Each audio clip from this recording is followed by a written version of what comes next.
Welcome back to a new episode of the Grow Up Level Up Gamers Club Holiday Edition. Today, we are going to talk about our Game Awards recap, review, our favorite announcements, how or who won our little friendly competition here, who got the most correct, as well as our holiday traditions and a little bit of what we've been playing slash watching. Tune in today on Grow Up Level Up Gamers Club. Cue the intro.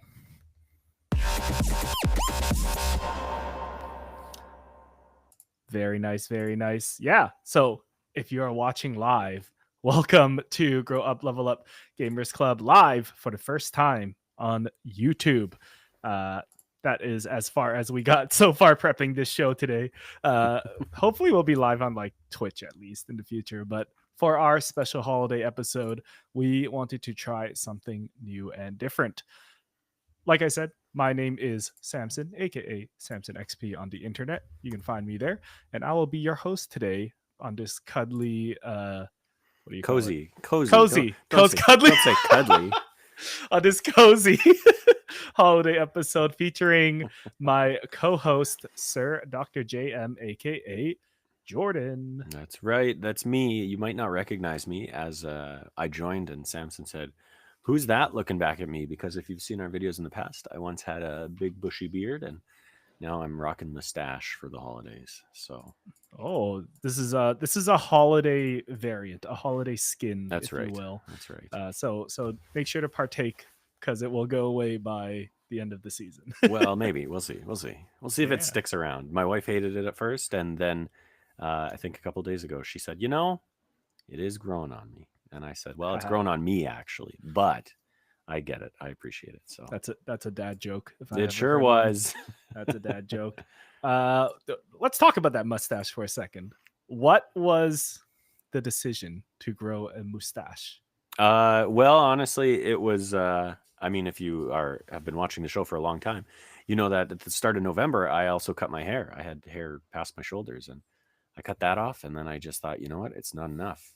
If you're gonna go full haircut, then you cut everything. So I moved to the mustache, and I've had everything from porn stash to Ned Flanders to Ted Lasso. So I'll take it. I'll take mostly the latter too. But hey, it was my own mom that said porn stash, so that was fun. But I didn't want to say it, but I was getting Ned Flanders vibes. Not porn. Okay, good. Ned Flanders. Ned Flanders. Yeah. so hi diddly ho or whatever you said. That's right. For me, I am in my Christmas PJs, if you will. That is just a red PJ shirt that might be a little too tight. And I don't know. No. Not tight enough. That's right. Oh. Treat for our YouTube listeners. You can see me in a kind of tight red Christmas sweater, Christmas shirt, PJs. I'm already in the mood. Like, I'm ready to just get off work. And first you're cuddly, then you're in the mood and getting off work. Anyways, this episode is not about our Christmas wake up, Christmas night things, It's about our Game Awards talk and recap. Of course, Jordan and I, red versus blue. We always have to be in competition of sorts with each other. And our first thing on the agenda, before we get into our holiday tradition talk, and then maybe a little bit about our plans going into the holidays, we want to recap our Game Awards friendly competition. Like so a couple weeks ago, 2 weeks ago, 3 weeks ago, we looked at all the Game Awards nominees and did our best at guessing which nominee would win which category. But 2 weeks later, Game Awards happened. And now 1 week later after the Game Awards, I know we're a little late to this. We were very busy last week. 1 week after the Game Awards, we are going to get back together and see who got the most points on this here competition. Right. I keep saying competition. I feel like we should have had a better name for it. I called it the Gulu GC Game Awards 2024 predictions. The Gulu GC 2024 Game Awards predictions. Yes, that's right. All right.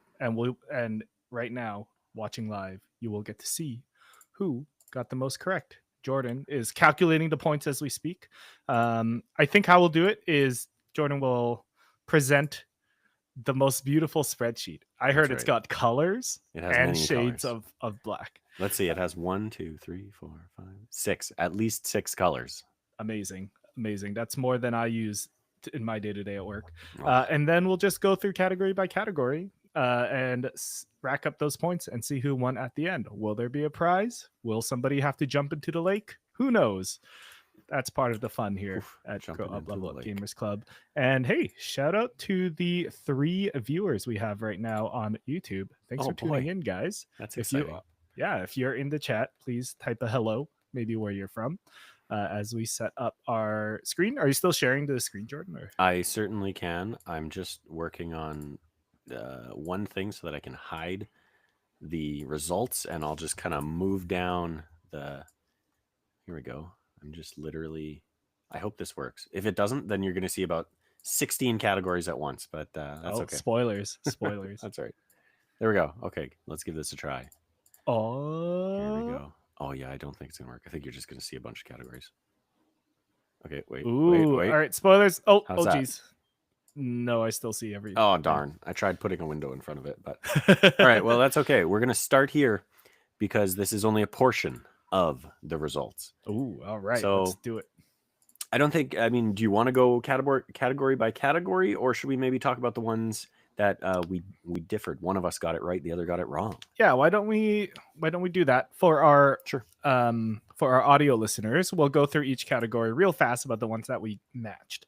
Yes. And then maybe if we have any comments on the categories that we didn't match, we can comment there. So let's start with most anticipated. I picked GTA 6. Jordan, you picked? We did both pick GTA 6, and it was, of course, the winner of the most anticipated category. I think shocking absolutely no one. Nope. Given that one is, I think, largely fan voted. I think we decided. I think we looked it up and something like that. Yeah, we did some math, but I mean, like everyone's excited for GTA 6. So well, I mean, interestingly enough, I have to admit I may be an outlier, but I really don't care about GTA. It was never much of a thing for me growing up. It was always there. You know, when GTA 4 launched, I was big on it because I was like 16, 17. So I was, you know, in a lot of ways that target demographic of, hey, I'm not actually old enough to buy an M-rated game, but I'm going to go to GameStop and see if they'll give it to me. And I did that. Oh yeah. Oh wow. Yeah, I don't know if that was ever like a big crackdown where you are, but I never had a problem getting an M-rated game.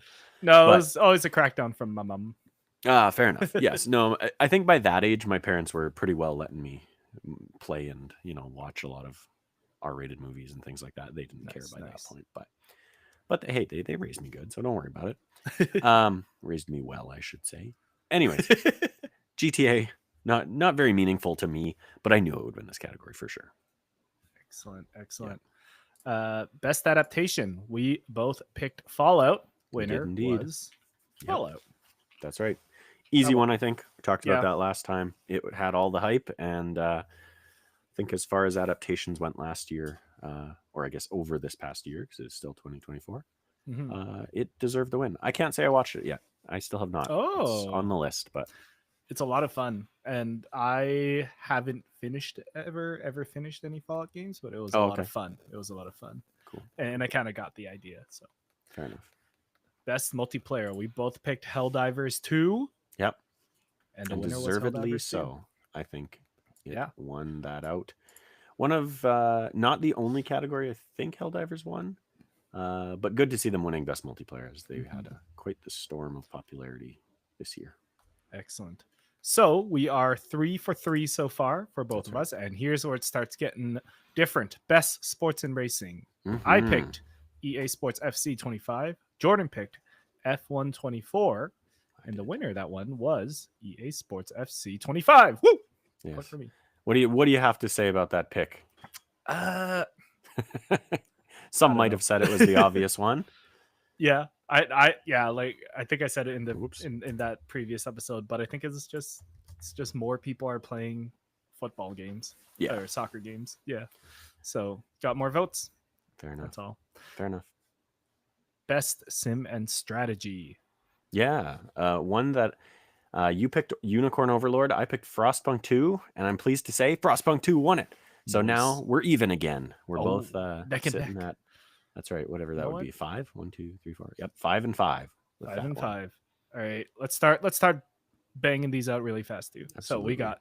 got Best Family. I picked Plucky Squire. Jordan picked Astrobot, and the winner was Astrobot. So Jordan, you got that one. Hooray. I feel like as the show went on, I was cheering more and more for Astrobot. I'm like, Oh, man, nice. I really did enjoy that game. That was a really good time. Good. Best fighting game. Jordan picked Dragon Ball.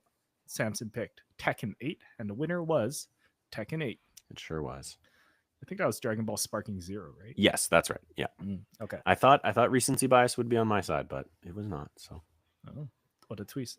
And so far, the score is 5 and 5. So Yes, this is that's pretty right. close. Yep. Best RPG. We both picked Metaphor. Metaphor Refantasio one. Mhm. Tensazio? I forget. I remember they said it kind of funny in the show. So I was like, Yeah, oh. I couldn't say. I also couldn't spell it. That's why I wrote metaphor. Next one is Best Action Adventure. Jordan picked Prince of Persia. Samson picked Astrobot. And the winner is Astrobot. Yes. I believed. Good choice. This is where we had the debate about genre in games. Oh, yep. And unfortunately, I did not side with the winning argument, I guess. So. Next one, Best Action Game. Jordan picked Black Myth. Samson picked Helldivers 2, and the winner was Black Myth Wukong. That's right. Interesting. Yep. I guess it is a very actiony game. It had to win one, and I knew it wouldn't be Game of the Year. Oh, we'll get there. We'll burn. We'll get there. Best VR and AR game. Jordan picked Batman. I picked Asgard's Wrath 2, based on that cool ad I saw at last year's Game Awards. And Batman won. What is it? Arkham Shadow was the full name. I believe that's correct. Very cool. Yep. So we are at 1, 2, 3, 4, 5, 8 and 7. Jordan in the lead. Now look. All I'm gonna say is, you should stop keeping track, because when we get to the last one, I'm gonna ask who you think is in the lead. All right. Because it's gonna be close, just based on ballpark. I do also actually want to shout out the speech that the Batman developers gave for Best VR AR, because they did actually, obviously, it's polite to congratulate the other nominees, but they shouted out the fact that Batman and it might be Asgard's Wrath are both published by Meta. So they were literally like, I think they said in their speech, like, shout out to our brothers down the hall kind of thing. Like, they work very closely with some of these other teams, and the VR AR community development wise is somewhat small. So I enjoyed that awesome. one. Yeah, that is awesome. Scrolling down, best mobile game. We both guessed Pokemon TCG Pocket, because spoilers for what we've been playing earlier. We are still hooked on ripping those packs. Actually, I got a pack here. I need to rip. I cannot believe it. We'll get there, but I can't believe the feat you've achieved. Oh yeah. Best mobile game that won was Balatro, though. Yeah. Personally, I'm a little surprised, but then I started playing more Balatro, and I'm like, oh yeah, this game still hits. Like, I played mostly on PC because my eyes are going bad at the ripe old age of 30. But no, I was like, okay, yeah, this game is fun on mobile once I got used to controls too. Fair enough. Best debut indie game, Animal Wealth was the guest for both of us. Yeah. Balatro won. Yeah. So that was interesting. I mean, as you can see, if you're watching the video, Balatro is going to clean up a couple of categories here. And I was a little disappointed to see that the voters didn't spread the love, honestly. I know that's not necessarily a requirement. A lot of the time people will say that, oh, you give whatever nominee best adventure game because it's also nominated for Game of the Year, but it's not going to win Game of the Year. And I don't know, you don't really have to do that, right? You don't have to throw one game a bone just because it's not going to win another category. But then when I saw Balatro clean up a lot of these indie and mobile categories, I was kind of like, come on. Like, you could have given it to someone else because you knew they were going to win this one or that one. So anyways. True. Speaking of Balatro, best indie game, we once again both picked Balatro, and Balatro won. So like Jordan was saying, Balatro is sweeping a lot of these categories. It won best mobile, best debut indie, and best indie. Yeah, and possibly some others, but So, next one, best community support. This one was Hmm. kind of interesting because, like, Yeah. who has the time? So my thing with this category, the category is showing like which game showed the best community support from the developers over the year. hmm I don't know who in the world has the time to be a part of multiple communities enough to be like, oh, they did a good job here. These So guys did a better job than these guys. right, like Who?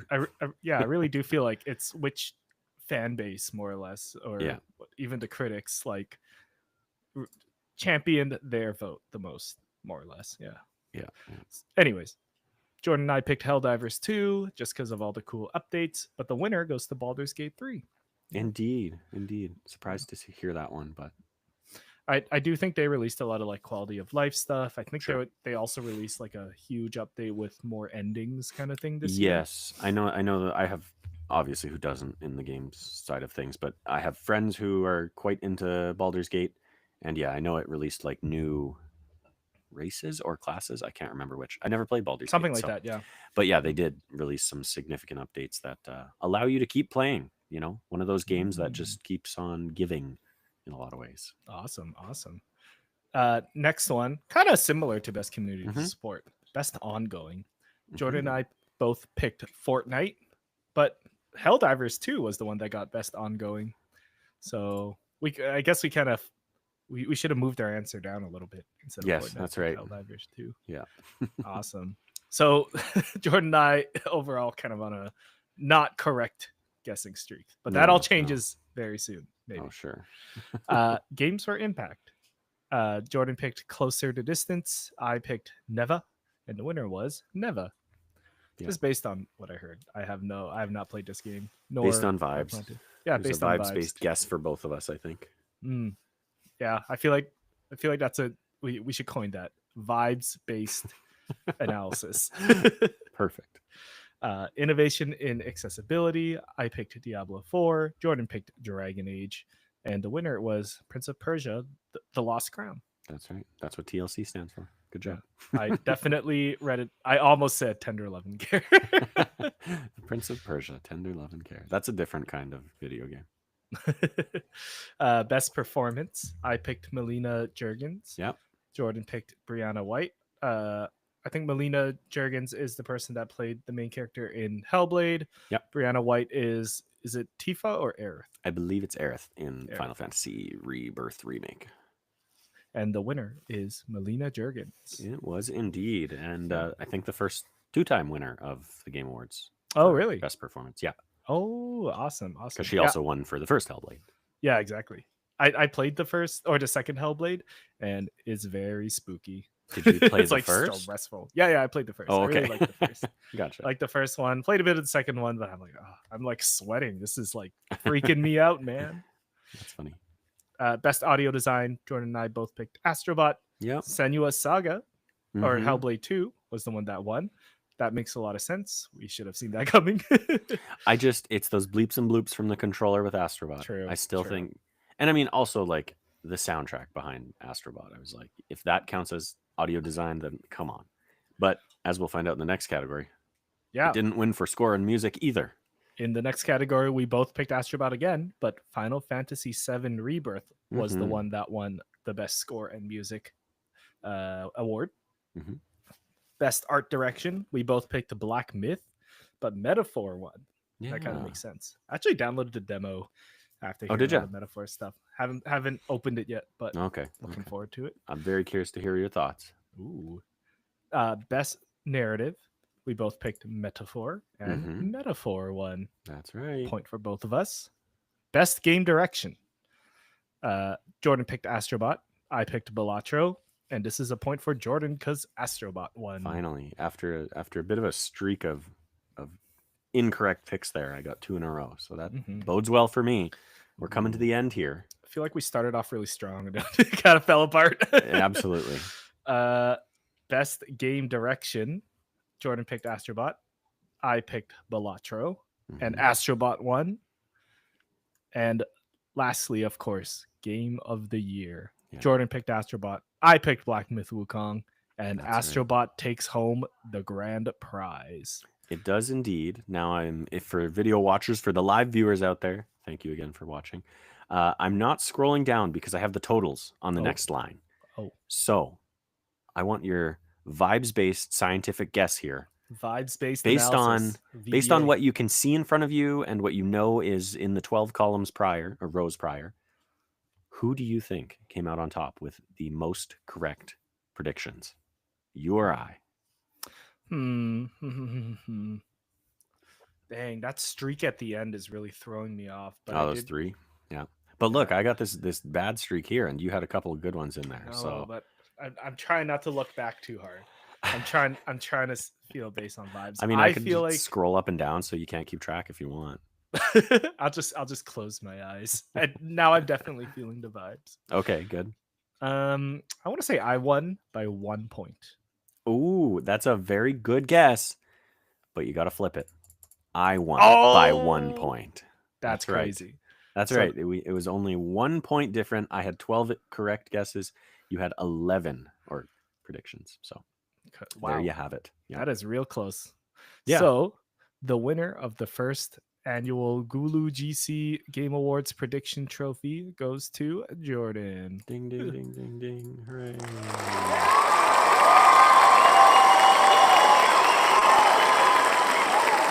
Guess how long that cheering sound clip goes for? At least 30 seconds. Yeah, let's get up.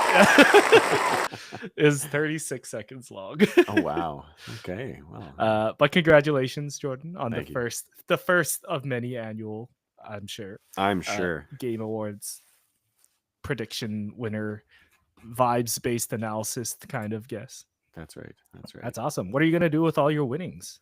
I mean, I feel like first of all, I'm going to stop sharing my screen. But second, I feel like I should deliver some sort of a speech, some Oh sort of a yes, thank you to a the Game game Awards developers speech. or Yes, something like that.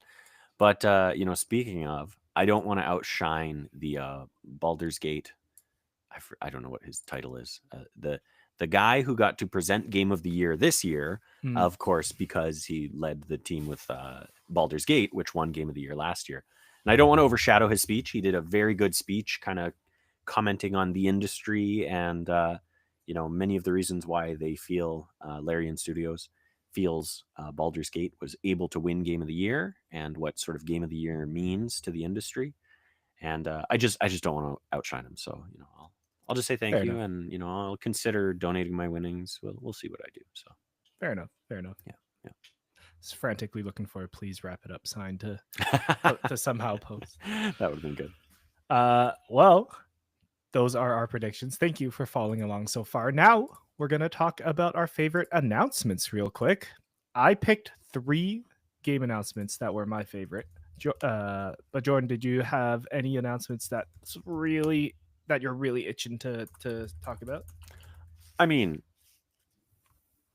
like yes, but it's going to be super obvious what I pick. So my Let's number save one that one pick, for last. I Let's was save going that to one for say last. was Yeah. Let's save no, it I for was last. that's fine. That's fine. I was going to say, Okay. why don't you throw one of them out there Gotcha. while I madly look up and refresh my mind about what was announced. Excellent. All right. So my first pick is a little game from that studio Hazelight called Split Fiction.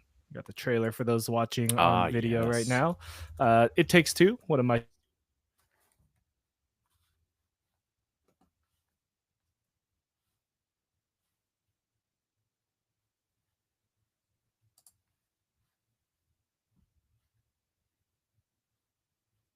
I may have lost Samson. I don't know if he can hear me. For the live viewers out there, if you can hear me, I'm madly messaging him to find out if he can hear that me. get trapped in different worlds. So it's a co-op game. You go through different things, different levels, and you go through the story with these 2 characters. So I'm really excited for this. I really liked the developer. I really liked It Takes Two. I also really liked, what's that other one they did? A Way Out. I don't think I Sure. played the first one. But this one seems like another really cool adventure, and it's like different settings, and it's co-op, so I'll be playing this with my wife, and we'll do it Yeah. side by side. Don't say it Yeah. like you're so disappointed. Like you could be playing it with your podcast host. You know, don't worry. Maybe another game. Maybe the next one. Fair enough. Yeah, I'm really excited about this one too. I had always looked at you said it was Hazelight Studios. That's the name of the studio, right? Yep. Joseph Ferris. Yes. So I was going to say I've always kind of watched Joseph Ferris's games from afar. Never partook until, of course, It Takes Two, just given the I don't know, sensation that the game was. Um, and in terms of art style and that kind of thing, of course, like you say, Samson, I was able to convince my wife that we should play it together. Noise. Wow, not your Now, podcast host, friend. I mean, at the time, it would have been Chris. Shout out to Chris. Shout out to Light Force. But that's right. But no, honestly, the funny thing is about It Takes Two, I can understand people's love for it, and I do think it was a very well made game and everything. And certainly some of those levels, in the mechanics they introduce and things like that, certainly there was a level of quality to them that you don't find in many games, let alone a game that does that plus 15 other different game mechanics. So I can appreciate the game, but I also was just not as high on it as I think a lot of the world was. It really seemed like, I mean, just being a proud member of the Kind of Funny community, someone like Gary Whitta was a huge fan of It Takes Two, and he talked about that being his game of the year that year and everything. And I just never really saw it. Again, well-made game, fun game, but for me personally, it didn't click that much. Whereas I look at a game like this, and I'm not sure what exactly it is. Maybe it is that, I definitely am kind of a split between sci-fi and fantasy fan. Like I'm a big fan of both genres. Maybe it's the art style, it being a little more realistic, that kind of thing. Although, I like the kind of toy look of It Takes Two as well. Mhm.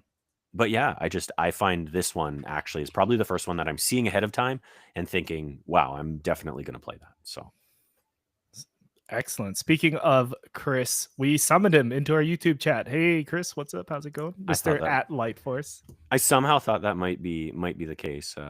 I know I tried to Amazing, tune amazing. into recent live show of his, but unfortunately, I don't know if I got the date wrong or something, but I tried. I found I was watching the YouTube replay, and I was like, oh man, I wanted to drop in the chat. But It's okay. anyways. Like me, sometimes you just put the complete wrong date on the graphic and announce it. No, that never But happens. thanks for joining us, Chris. Yes, I did.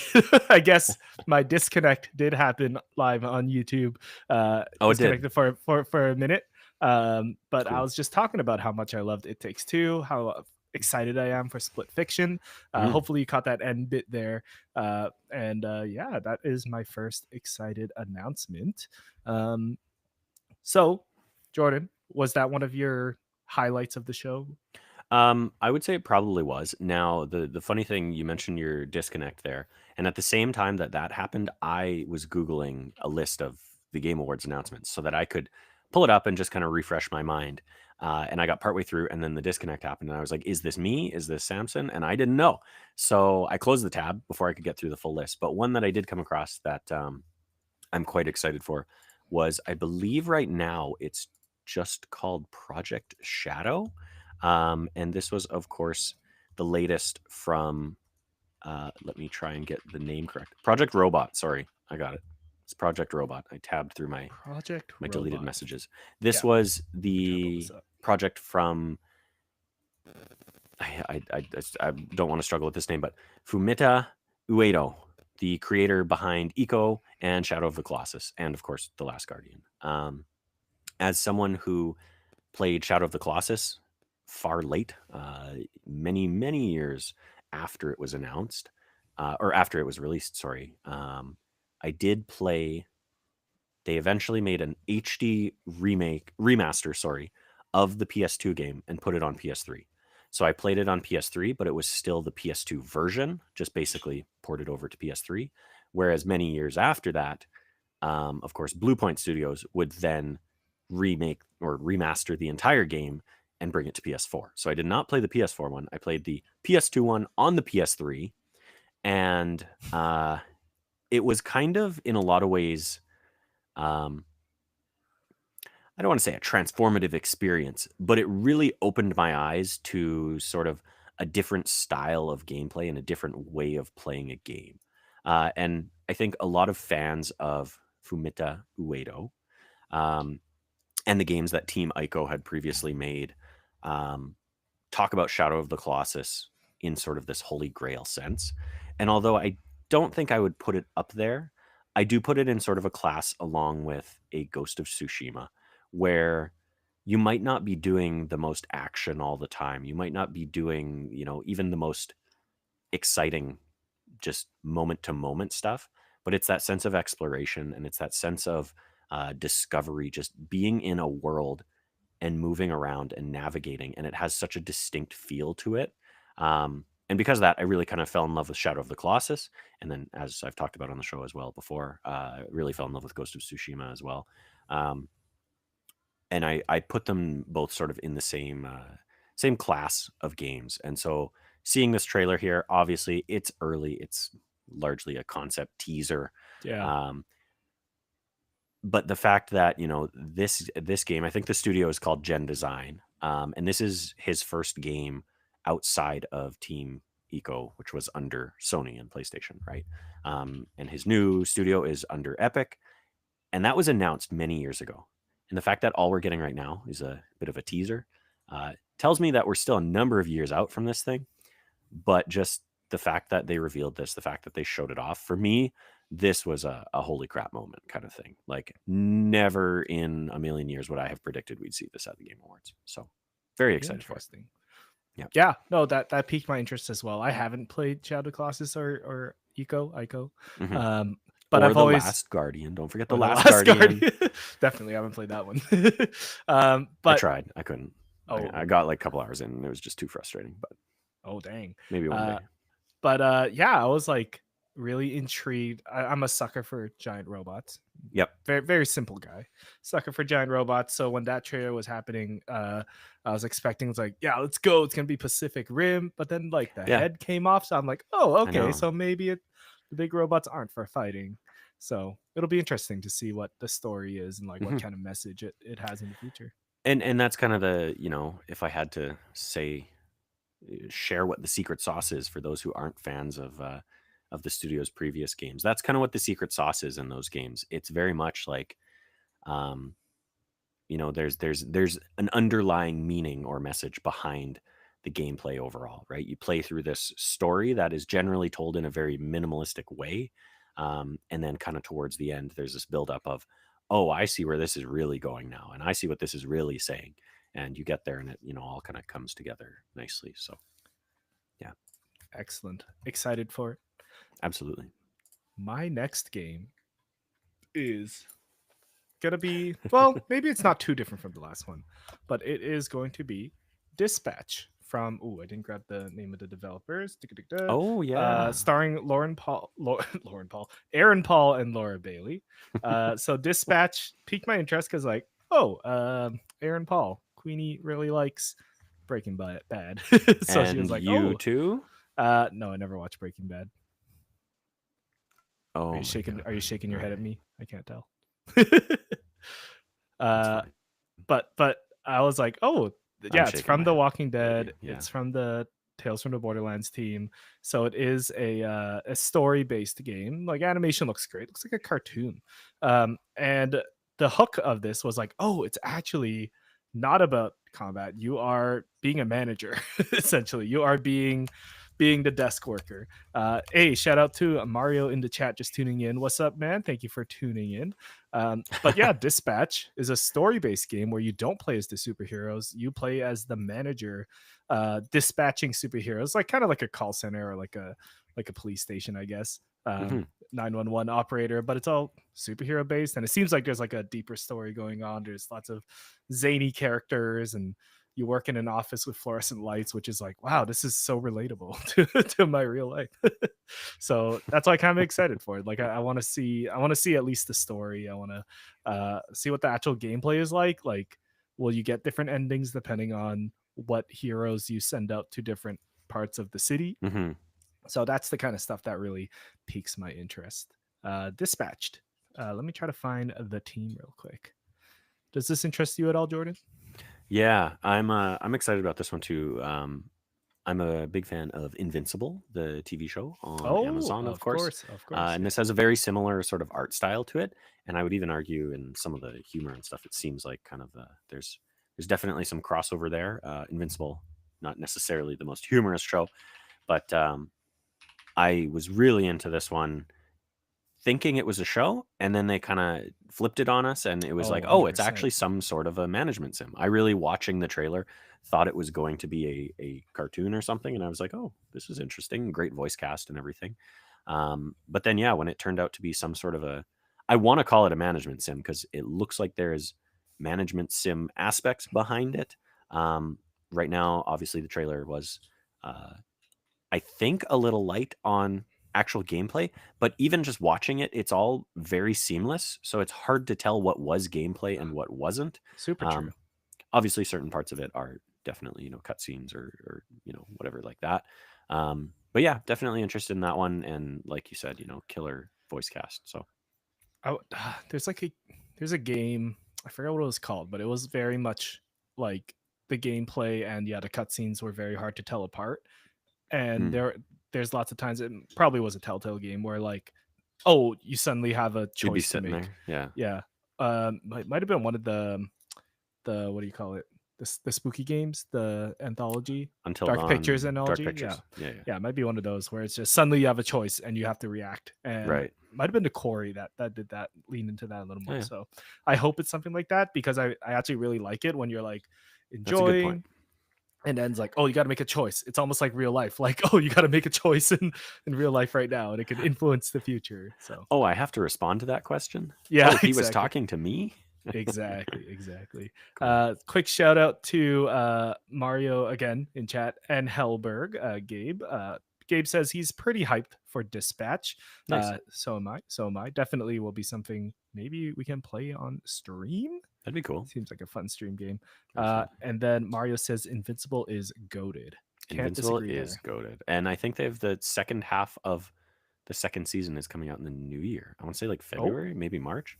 Pretty sure there's a shorter gap between first half and second half than there was between season 1 and 2 because 1 and 2 was a big gap. But anyways, excellent. yeah. Excellent. Looking forward to that. Mhm. And quick shout out the studio making Dispatch is Ad Hoc Studio. Oh, cool. Ad Hoc. Yeah, seems to be their only game so far. Maybe it's a new project. Nice. Jordan, what's your next favorite announcement? My next one that I'll mention here, just before I get to that, is Ooh. if the Mario in chat is the Mario I suspect it is, I just want to direct your attention to my wall of Overwatch memorabilia from, of course, the Overwatch League Grand Finals. If it's a different Mario, then hey, Mario, I hope you enjoy Overwatch because this is all my Overwatch stuff. But if it's the Mario I think it is, then there you go. You might appreciate some of that. I got the postcards and everything up there. So, Oh yeah. anyways, Enhance. enhance, zoom. Yeah. The game I want to talk about though is a little game, and I'm not actually familiar with the studio that was putting it out, but the announcement came after what was Joseph Ferris's game called again? Split Fiction. Split Fiction, yeah. So they showed off Split Fiction, and everyone went, "Wow, Joseph Ferris, new game, new co-op game, looks cool, looks very different than the past one, than It Takes Two."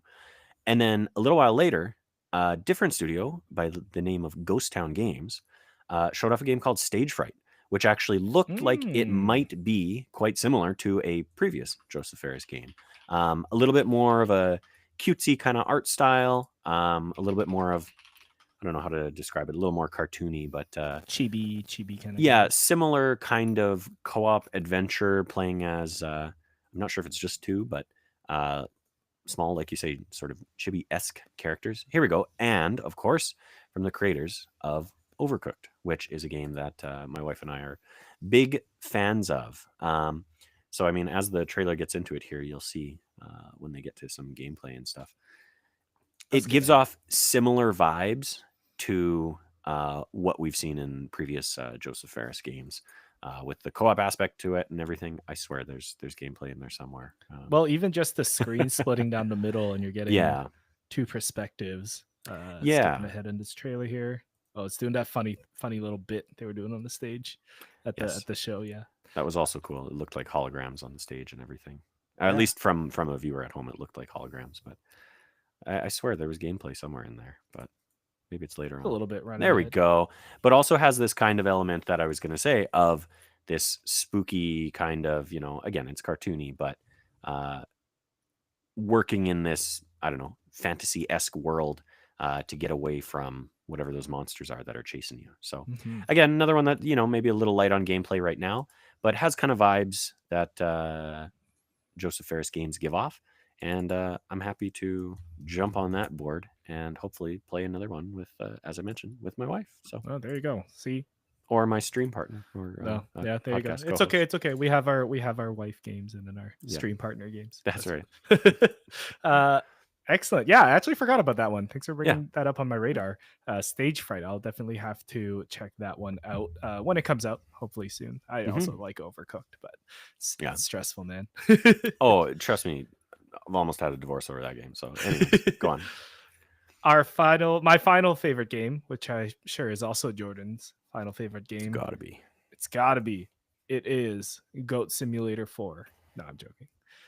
It is a small game from a small team called Intergalactic. Oh my gosh, I can't click the YouTube thing right. Intergalactic, the Heretic Prophet.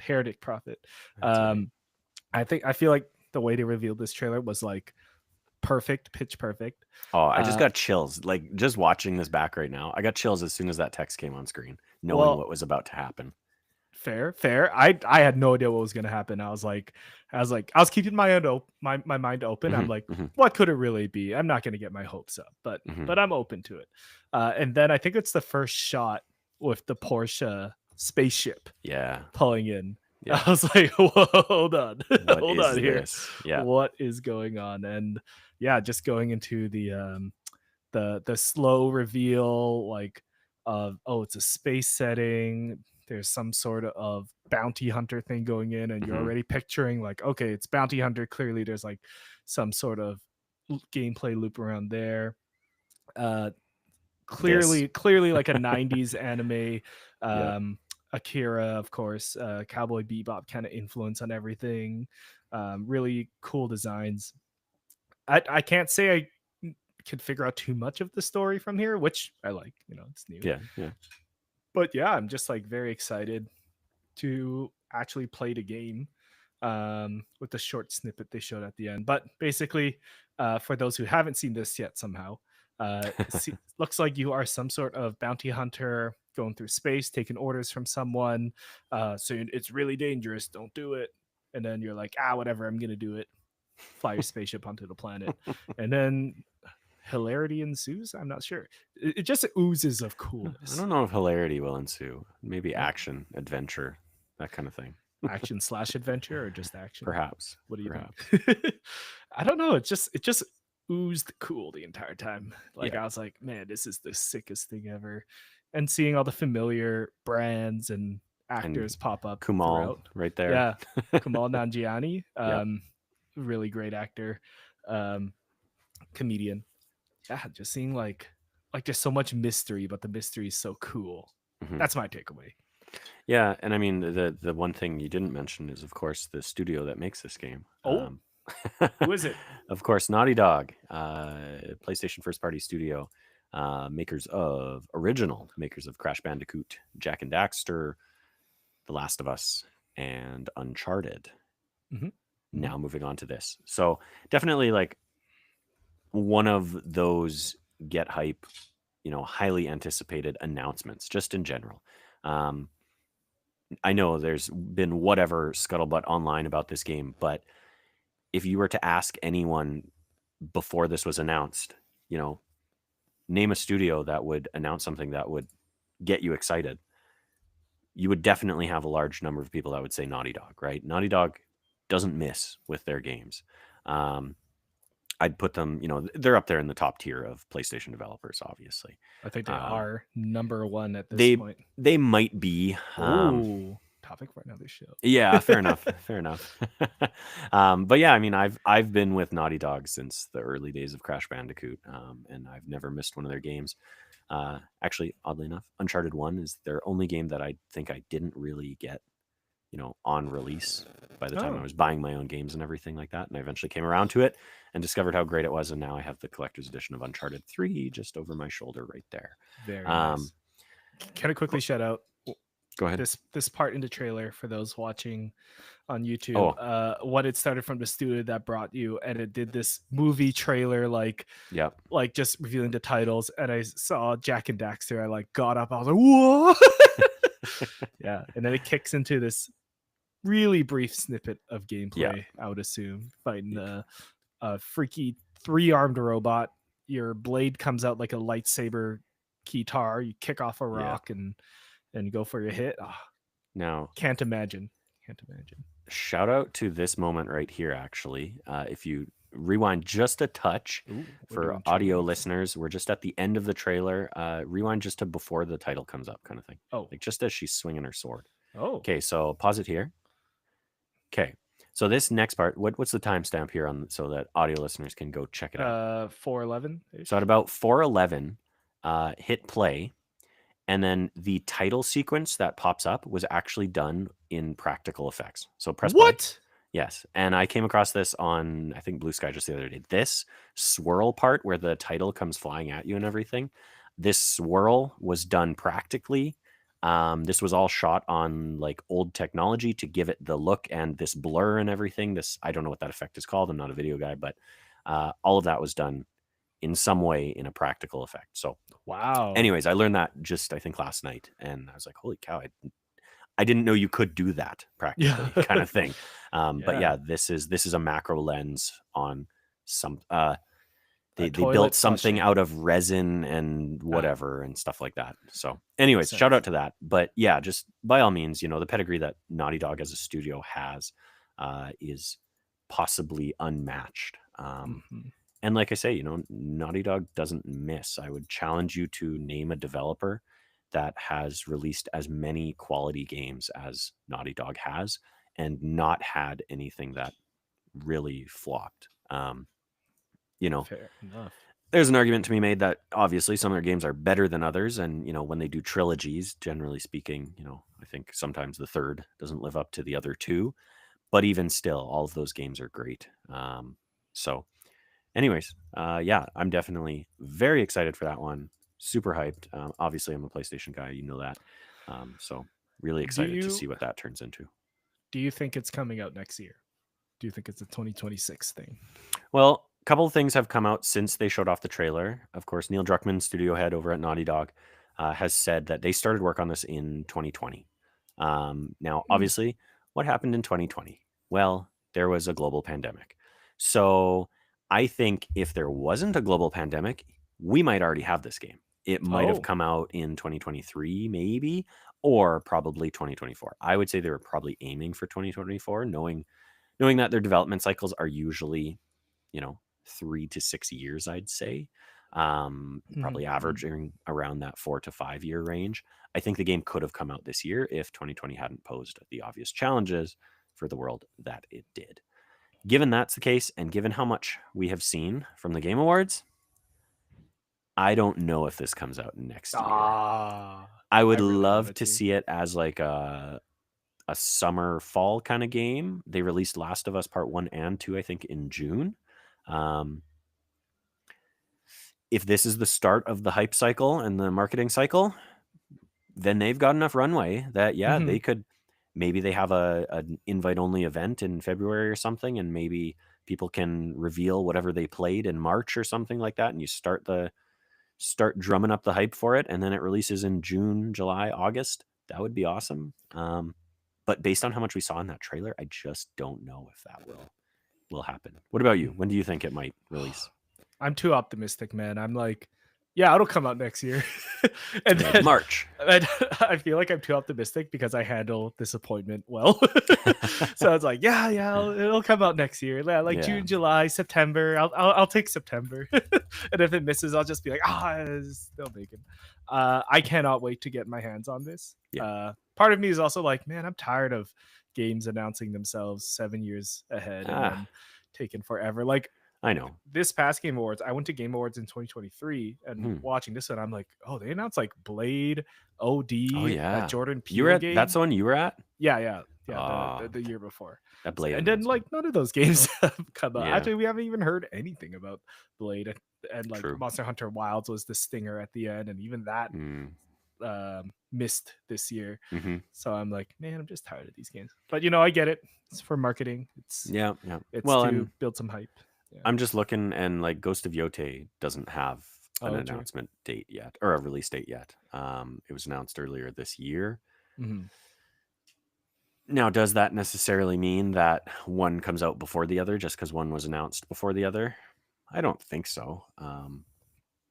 I do think there will be people talking if it comes out that, what Intergalactic comes out.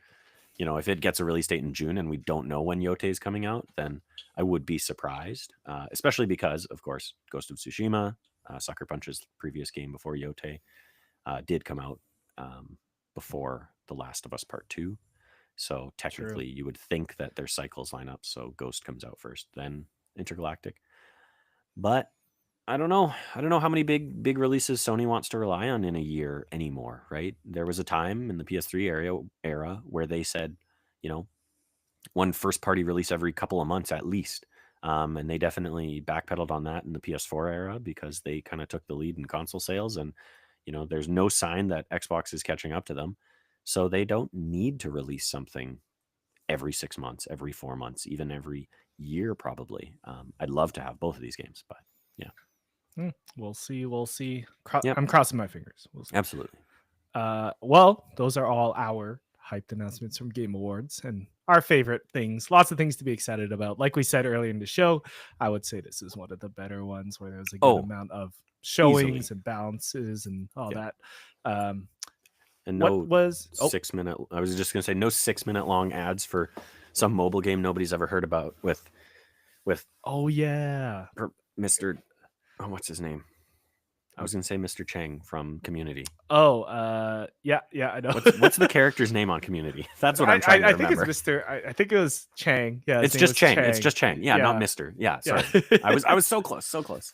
But That ad was and awful. no really long speeches from the actor that played God of War. Not saying it was bad, a bad Christopher speech. Judge. It was Yeah. Christopher Judge. Yeah, it was just very long. Yeah, Yeah, it they was. really nailed down the process this year. So Yeah. congrats to Jeff Keighley and the team. We as fans definitely enjoyed it. Yeah, absolutely. Chat, if you are listening, viewers, if you're listening, write in on what your favorite announcements are, and maybe we'll touch on them at the end of the episode. What were your takeaways from the Game Awards this year? So as we close out our episode, because it is the holidays, Jordan and I kind of want to share what we've been playing or what we've been watching, and then kind of our gaming holiday traditions. Would you like to start, Jordan, or shall Yeah, I? sure.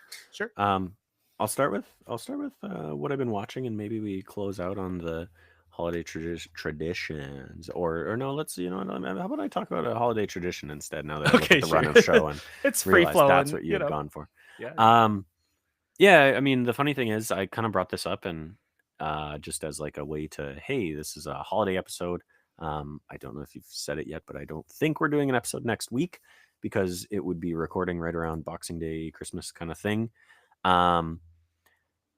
But that kind of got me thinking, okay, how can we, celebrate the holidays a little bit on the show? And I suggested, do you have any holiday traditions that you could talk about? So for me, gaming was obviously always something that I did a lot of around the holidays. It was always waiting for that holiday break so that I could jump into a game that I had gotten or what have you. And actually, let me look up a release date here. The winter break of modern He's looking. Warfare 1. Here we go. All right, here we go. Call of Duty Modern Warfare 1 was released November of 2007. So November of 2007 was kind of seminal to my gaming history because for the holidays that year, my dad actually got me at Best Buy. They had a deal where you got Assassin's Creed 1, a game that I was highly looking forward to, and Call of Duty 4 Modern Warfare, the original COD 4 Modern Warfare. Best Buy was selling the two for $80 together. Mm. And at the time, I mean, they both would have been $60 full price, right? So that was a seminal moment in gaming history of Jordan, was when my dad got me those and gave them to me early so I could play them on the break. So gaming has always been huge for me in the holiday season. But the tradition that I actually wanted to talk about is one that my wife and I started when we were dating. And at the time, we would have been living together and everything, but not actually married. And what we started to do was we would kind of settle on a game that we were going to get for the holiday season. And then we would get it on Christmas Eve and just, stay up as late as we kind of wanted to playing that game. So the only one I can actually recall that we did that with was Yoshi's Woolly World on the Wii U. Oh, Um, one of the few Wii U games yet to be remastered and ported over to the Switch. But co-op, not split screen, just two people on the screen at once and everything. And a game that actually we never beat, but we did play through quite a bit.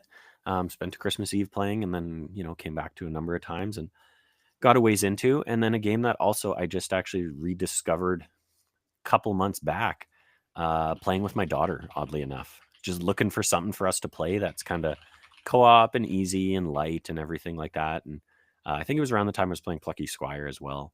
Um, just something that we could play together. And sure enough, pulled out the Wii U and popped in Yoshi's Woolly World and was like, "What do you think of this? Should we give this a try?" And she was like, "Yeah, we should. Those are cute oh. Yoshis." And then she finds out that you can change the color of your Yoshi, and like one of them's a watermelon Yoshi, and she's like all about it. So, anyways, Aw. good tradition. And this year we'll be keeping the tradition alive, but this time a game that all of us will be playing.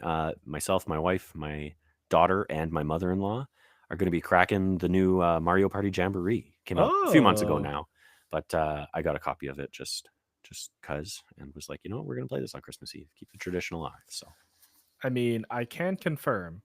I have a funny story about that game. okay. That it's a good Mario Party. Oh sure. Mario Party Jamboree, that is. Yeah. Yeah, like I'll just tell the funny story now. So I actually got that game a couple weeks ago. Oh Uh, okay. and then we were playing with friends, just the Friday night friend hangout, Friendly competition. friendly competition. And then I go and put down my gamer juice on the Oh no. coaster. The coaster is kind of like a thicker one, Uh-huh. missed the edge, and the beer or the gamer juice glass fell on the table, smashed completely open right on my Joy-Con. Oh no. Mario Party had to stop. The party was Oh, canceled. no. Everyone went mock Everyone died, go got home. towels and cleaned the table, the carpet cleaning. And Yeah. I don't know if that Joy-Con's any good. And somehow, after we were all done cleaning, we tried to boot up the game again, and the game closed itself. So somehow Oh. cleaning the Joy-Con, I think we accidentally closed the game. So we're like, oh, okay, well, I guess we'll come back to this game later. But Samson ruined it. I pretty much ruined it. I did a party foul. Yikes. Dang. Um, Poor But Joy-Con. it was good. It is good. Those are I'm looking forward expensive. to that. And actually, you bringing up that, I think so. Growing up, our parents didn't buy us any video games except on Christmas. Oh, okay. And on Christmas, the three of me and my two younger brothers, the three of us, we get one game to share between the three of us for the whole year. Usually, it's a Mario game because we had a younger brother, and we can't be playing the Call of Duty, Grand Theft Autos. Yeah, I can't be doing that. So I remember one Christmas we woke up and we got Super Mario Galaxy, the first one. And yeah, I think we were on Christmas break. So we just played Mario Galaxy for 12 hours a day, taking turns. I think there was Wow. a 2-player mode on it. So Yeah. we all took turns being the second player, waving around, grabbing the stars. Yeah, you just wiggled the thing and you could collect the stars. I Yeah, think that was and, it. and it was helping. So Yeah. so that winter, I think 2007, 2008, it Mhm. was just all I could remember was playing Mario Galaxy. I think it was rainy, kind of snowy outside anyways. That's actually so funny. If it was 2000, because I think that's when Mario Galaxy released. Or 2006, something like that. If it was 2007, that's the same year that I was playing Assassin's Creed and Modern Warfare. Yeah. two different sides of the same gamer coin, I guess. But That's true. Good year for gaming. that was 2007. yeah. That's why I think it was 2007, because I think 2007 is regarded as one of the best years in gaming in recent history. So Amazing. Yeah, Yeah. but since then, I don't think my brothers and I have gotten a game we play together, but there's always I always end up picking something like a Mario Party Mm, or something that you could play as a group and then hmm. playing it with family, with friends, Right. once a year. I haven't chose one for this year yet. Might Okay. it might be Mario Jamboree like you, Yeah. or Yeah. Mario Party Jamboree like you. Last year it was actually WarioWare Move It, Okay. and that was a hoot. But A hoot. uh, yeah, a hoot. Great. Yeah, you do funny poses and all that. So I always pick a game that you can play as a big group because Right. everyone's in the party mood. People are over for New Year's, that kind Hmm. of thing. So that's Cool. kind of my holiday tradition. Treat yourself to a new game that you can play in a big group. Awesome. Yeah, Awesome. Good stuff. amazing. Speaking of what we've been playing, closing out the episode, Jordan, you wanted to Hmm. talk about a particular show. I did indeed, and you may have seen before I reached over to my handy dandy notebook. Wow. That's a dad This thing guy for. is a real journalist. This guy's a real pro. And I'm not only that, but that was a reference to Blue's Clues for all the dads out there. The Oh, handy yes. dandy notebook. Anyways, yes, I recently watched the first drop of episodes of Secret Level, which is of course an Amazon Prime show, which is an animated anthology series created by Tim Miller for Prime Video. It's produced by his Blur studio with Amazon MGM Studios. David Wilson executive produces and serves as supervising director. So, of course, Tim Miller, you will know as the director of Deadpool and Wolverine. Oh, Yeah. okay. So this has, at least I think, am I crazy?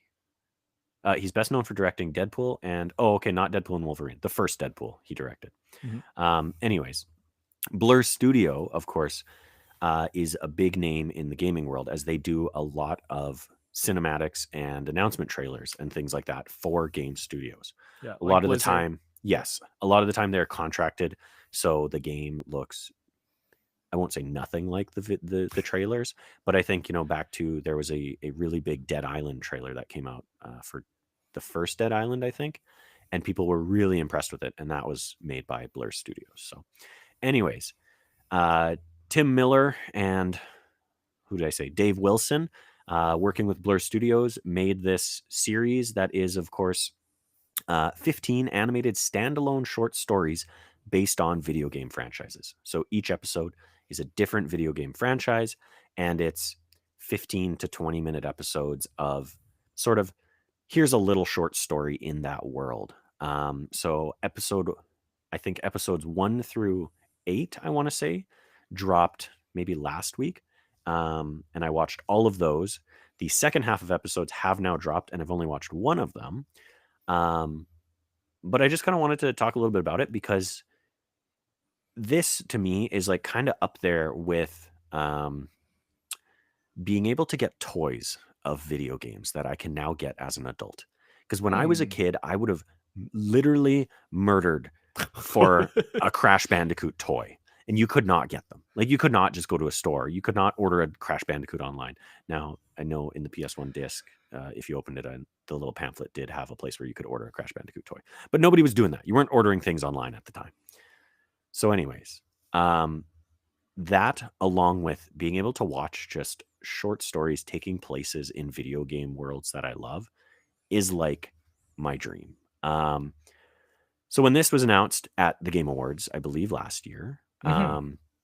I was very much looking forward to it. And when I heard that these kind of dropped and I wasn't hearing much about them, I dove in and I kind of binged the first half in one night.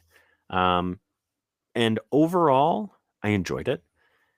15 to 20 minutes, not the most amount of time to tell a full and complete story. So some of them are certainly better than others. But overall, I think it was a really good start, and it has now just been renewed for a second season. So I'm really, really hopeful that we'll get more. I do want to shout out a couple of the episodes. I'll start with episode 3, which the game for episode 3 is, of course, New World Eternum, a game that I am not familiar with in any way, shape, or form other than hearing ads for it. And I believe it's just coming out soon. Uh, Out keep soon, going. out Keep now, going. out Keep already. going. Anyways, um, but the story that they told with this little episode, I found to be just exactly my type of humor, and kind of came out of left field because many of them are kind of more serious stories. There's an episode which is about Crossfire. Of course, the game is Crossfire X, and this episode's called Crossfire Good Conflict, and it's very war sort of, you know, get the target out of the hot zone, that kind of thing. There's an episode for Warhammer 40K, and it's very bloody and gory and that kind of thing. But this episode in particular has the humor, has the graphics behind it. It looks very good, but then also Arnold Schwarzenegger plays like the main character in it, and I was just blown away that they got Arnold Schwarzenegger for this. Oh wow, I really? was listening to it like, that guy's doing a really good impression of Arnie, and then I looked it up, and sure enough, it's Arnold Schwarzenegger. So, anyways, that one was kind of a big surprise for me. My next favorite of the first batch, I would probably give to, so that was episode 3. The next favorite I would probably give to episode 4, which is centered around Unreal Tournament. Kind of a interesting message behind that one, but Yeah, Mario in the still- chat says that one is good too. Which one? Unreal Tournament. Unreal was very good. Very, very much a bit of a political message behind that one, which I did not mind at all, but exciting stuff there. And then probably the other 2 that I enjoyed the most are episodes 2 and 1. Episode 2 is about Sifu, of course, a game that I've talked about on the show before. And then episode 1 was a Dungeons and Dragons one, which, a little bit of a crossover between gaming and non-gaming, but still one that I really enjoyed. The only other episode I watched from the second drop is the Concord episode. Oh, they actually released it. Because they did release it. And by all means, I watched that episode and I was like, damn, Concord could have had something going. Because it was a pretty good episode. I enjoyed what they set up.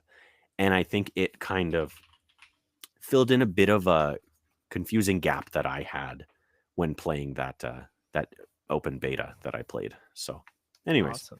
I know I talked a little bit about that, a little bit much. I want you to give you some time. So, well, I just have one question. How long are each of the episodes? I haven't watched any yet. I just haven't had the time, but I was just wondering how long each of they are. They are literally like, I think the shortest is probably 12 minutes. Okay. And that's, cutting off the intro thing, which is the same for every episode, and then cutting off the credits and everything. The runtime would probably say 18. But the actual episode is like 12 minutes. All of them are 12-ish. They're all 12, 15, 18 at most, I think. So they're all very easy to consume sort of in a night if you want to. Just one cardio session away. That's right. On the treadmill. No, that's awesome. I've been meaning to check it out. I was very hyped for it, but it's just been busy these past 2 weeks with life. So I will check it out. Quick shout out to Mario in the chat saying Secret Level is honestly good.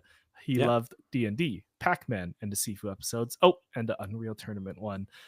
Quick review from him about the PlayStation one. A little disappointing because there were moments. I said a little because there are moments that were really sweet. So I'll look forward to that one. I haven't, like I said, I haven't seen any of them. Thanks, Mario, for giving your review. So as we close out the episode, I'll just share a little bit about what I've been playing. And what I've been meaning to watch. I will watch Secret Level, but over the holiday break here, Jordan. But basically, I would say my time is consumed with Pokemon Pocket. Every day. I'm making decks, experimenting with the new cards, the new mini set drop, the Mythical Island set. So I'm really enjoying rolling new cards. I haven't gotten Celebi yet, unfortunately, but looking forward to doing that. And then that's really the only game I've been playing. It's a time where I don't even have much time to sit at the computer to play games. And obviously playing Marvel Rivals with Jordan and the crew. Right. That's also been really fun. Marvel, although my quick thought I had this morning, I wonder if it's losing its hooks on me already. Marvel Rivals. Okay. Yeah. Like I feel like, okay, I get it. I get it. I don't really have a drive to do the competitive thing anymore. So like, what else is there for me? So. I can't say I disagree. I've still been playing it. I'm also still playing Overwatch, which you can tell me you've quit as much as you want. I know there's no quitting Overwatch. I totally didn't log in to look at the avatar skins that drop. No, they're cool. They're pretty good. And boy, oh boy, if they release a One Piece drop, I mean, anything's possible. At this rate, and with the anime crossovers they've been doing, it wouldn't surprise me at all if they get to One Piece after a little bit. So, awesome. yeah, I feel similar about Marvel Rivals. Still fun game, but I do, yeah, I hear you. Maybe that is something that we can revisit in the Hmm. new year over the break. How much of Marvel Rivals have we touched? What other games have we filled our break time with? Hmm. With that, like I said, or Jordan said earlier in the episode, we are taking next week off because our recording time lines up right with Boxing Day. So we will be back with a new episode in the new year. In January, I believe our next episode is January 3rd, the Friday, and we will record sometime before that. But let me know what you thought of this live format. It was really fun seeing some familiar names in the chat. Shout out to Chris, Hellberg, and Mario. Oh, Hmm. Mario chiming in saying, I still play Marvel Rivals. It is just so fun. I can't wait for the winter event. That is true. Winter event coming up, I Oh, believe tomorrow oh, or I didn't today. know. So Cool. I will for sure check that out. Gotta see if we can get that Jeff skin. I don't know if you've seen it yet, Jordan. I have not. This is all news to me. I'll have to look it up after. Awesome. So yeah, we're taking next week off to play more Marvel Rivals, more Pokemon, some Mario Party Jamboree. Hmm. Maybe I'll finally finish Paper Mario and the Thousand Year Door that I've been saying I'll finish since we started this podcast series. But hey, yeah, join us next time for another live, maybe recording of Grow Up, Level Up Gamers Club. If you want to connect with us, make sure you like, comment, and subscribe. You can find us on all the socials at Grow Up, Level Up. You can find me at Samson XP on all the socials as well. On Blue Sky, I am smsn.bluesbisky and Whiskey. the other thing. Jordan, where can people find you? You can find me on all socials at SirDrJM. That's SirDrJM, but especially over on Blue Sky. Excellent. Mario says, it was fun. Amazing to see you live. You should do more of these time to time. Ooh, thank you, Maybe Mario. we will. I had a lot of fun today too. So we will definitely do that as Jordan signs us off tonight. What wise words do you have for us, Jordan? All right, the wise words today are going to come from Click Magazine's October 2012 edition. This is, of course, I believe, the Future Shop magazine here. It says Future Shop right there. Holy moly. I worked for Future Shop in did you say 2012? That's when, yep, that's what this is. This is October 2012. I was there. All right, well, I'm now realizing that not all of this is video game focused, but I'm going to jump over here and I'm going to say, of course, no, not that one. Spartan Ops is a cooperative episodic story-based mode. What game do you think this is? Spartan Ops. Halo? Halo 4, baby. You got it. Amazing. Have a happy holiday, everybody. Stay safe and drink some hot chocolate. Okay, I think we're off. Oh, hold on. I got to stop here.